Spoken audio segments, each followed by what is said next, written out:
ये भारत पर हुआ अब तक का सबसे बड़ा आतंकवादी हमला था। हमला करने वाले 10 आतंकवादी पाकिस्तान से आए थे। मुंबई की अलग अलग जगहों पर 60 घंटों तक आतंकवादियों और सुरक्षा बलों के बीच मुठभेड़ चली, जिसमें 9 आतंकवादी मारे गए थे। 10वें आतंकवादी अजमल कसाब को मुंबई पुलिस के assistant sub inspector Tukaram Ombale ने जिंदा पकड़ा था। उस दौरान कसाब ने तुकाराम ओंबले के पेट में गोली मारी थी।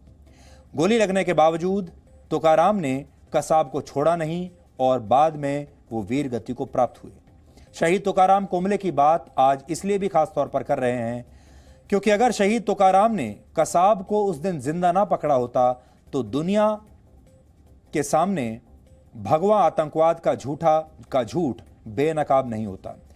आपको याद होगा जब पाकिस्तान से आए आतंकवादी आमिर अजमल कसाब को पकड़ा गया तो उसके हाथ में एक लाल रंग का धागा यानी कलावा भी बंधा हुआ था और वो अपना नाम समीर चौधरी बता रहा था। ये पाकिस्तान की बहुत बड़ी साजिश थी और ये भी धर्म के आधार पर बनाई गई साजिश थी, जिसमें पाकिस्तान के आतंकवादियों को हिंदू पहचान के साथ हमले के लिए भेजा गया था।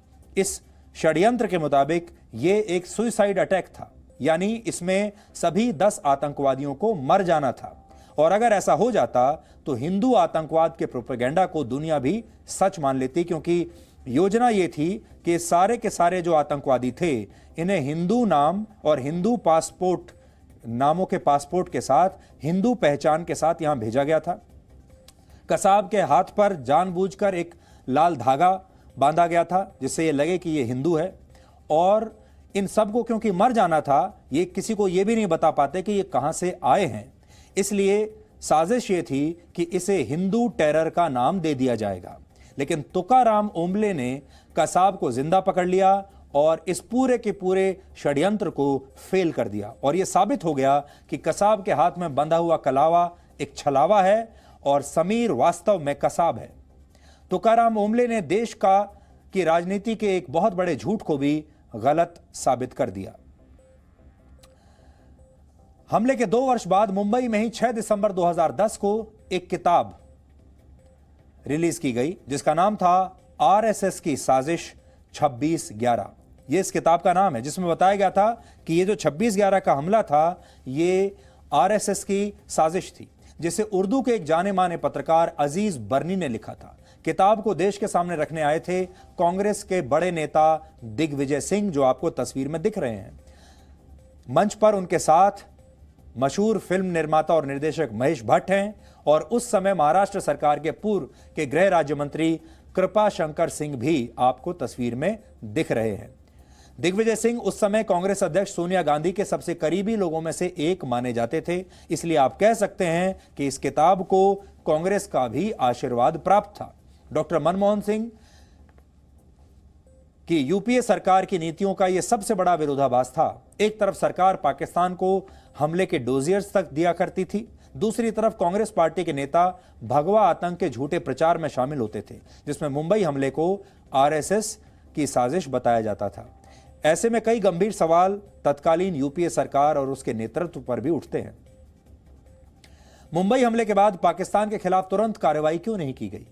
क्या 26/11 हमले को हिंदू आतंकवाद से जोड़ने की यह साजिश थी? यदि कसाब जिंदा नहीं पकड़ा जाता तो क्या पाकिस्तान को क्लीन चिट मिल जाती? ये बहुत सारे सवाल हैं जो हम इसलिए पूछ रहे हैं क्योंकि पाकिस्तान को पता था कि भारत में विचारों के नाम पर लोग बटे हुए हैं।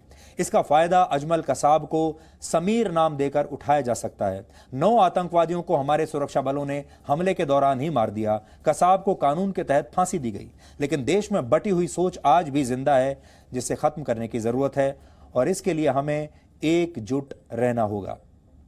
पाकिस्तान की हिंदू आतंकवाद वाली साजिश तो सफल नहीं हो पाई, लेकिन मुंबई हमले में 166 निर्दोष लोग मारे गए थे। 20 सुरक्षाकर्मी, 26 विदेशी नागरिक भी तब मारे गए थे। इस हमले के मास्टरमाइंड हाफिज सईद और जकीउर रहमान लखवी जैसे आतंकवादी आज भी पाकिस्तान में आराम से अपना जीवन जी रहे हैं।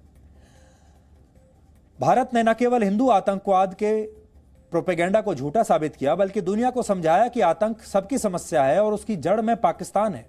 यूरोपियन यूनियन ने मुंबई हमले को लेकर पाकिस्तान के प्रधानमंत्री इमरान खान को एक चिट्ठी लिखी है और उसमें सवाल किया है। यह पत्र लिखकर इमरान खान से पूछा गया है कि मुंबई हमले की जिम्मेदारी लेने वाले आतंकवादी संगठन लश्कर ए तैयबा के खिलाफ उसने क्या कदम उठाए हैं, पाकिस्तान की जमीन पर सक्रिय अन्य आतंकवादी संगठनों के खिलाफ क्या कार्रवाई की गई है।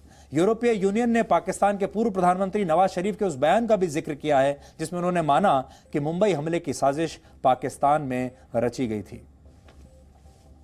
तो यूरोपियन यूनियन ने भी एक बड़ा सवाल ये चिट्ठी लिखकर पाकिस्तान पर उठा दिया है।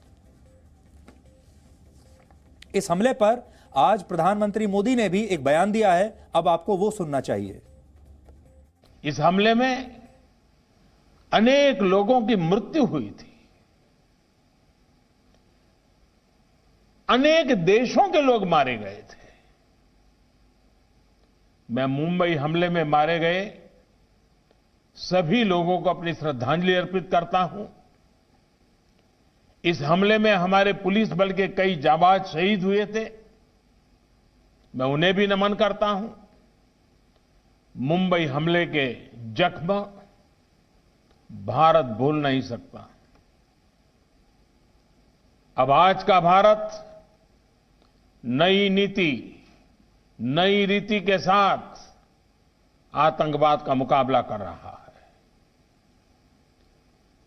मुंबई हमले जैसी साजिशों को नाकाम कर रहे, आतंक को मुंहतोड़ जवाब देने वाले, भारत की रक्षा में प्रतिपल जुटे हमारे सुरक्षा बलों का भी आज मैं वंदन करता हूं।